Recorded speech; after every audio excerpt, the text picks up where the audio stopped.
என்னக்கா பண்ணிக்கிட்டு இருக்கீங்க காஞ்ச வெள்ளரிக்காய் வச்சு? காஞ்ச வெள்ளரிக்காய் இல்ல சி. ஆ நேத்து தம்பி வாங்கிட்டு வந்தான் பாத்துக்கோ. சரி. அது ராத்திரி ஃபேன் ஓடுதா? சரி. ஃபேன் காத்துல இருந்து அது அப்படியே காஞ்ச மாதிரி வாடிடுது, தண்ணி சத்து எல்லாம் போயிருது. சரி. அதனால அது செதுக்கி தின்னோம்னா தொலிய நல்லா இருக்கும் பாத்துக்கோ. இது சாப்பிட்டோம்னாக்கி உடம்புல தண்ணி சத்து இல்லைன்னா கூட தண்ணி சத்து வருமா.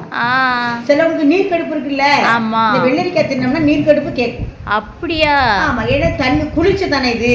ஆமா, அதனால அது கேட்கும் பாத்துக்கோ. சிலவங்க இந்த கரும்பு சாரெல்லாம் வாங்கி குடிக்காங்கல்ல, அதே மாதிரி இது வெள்ளரிக்காய் பிஞ்ச தின்னாங்கன்னா அவங்களுக்கு உடம்புக்கு அவ்வளவு நல்லது. தண்ணி சத்து இல்லாத பொம்பளைல கூட தண்ணி சத்து வரும். அதான் நீர் கடுப்புக்கெல்லாம் திங்கலாமா? இத நீர் கடுப்பு திங்கலாம், குழந்தை இருக்கிறவங்க திங்கலாம், அவங்களுக்கு எல்லாம் தண்ணி சத்து கூடும். அதான் நான் ஏன் இதை வீணாக்குவானே. சரி சரி, செதுக்கி தின்றுவோம். பொட்ட பிள்ளைகள் நம்ம வீட்டுல பிள்ளைகள் திங்காது போதுக்கும், அதை ஒரு ஆள் செதுக்கி கொடுத்தா சாப்பிடுவாங்க. இது நம்மளே செதுக்கி நம்மளே சாப்பிடுவோம். எதுக்கு அவங்களுக்கு செதுக்கி நம்ம கொடுக்கணும்? நான் சாப்பிடுவேன். சரிக்கா.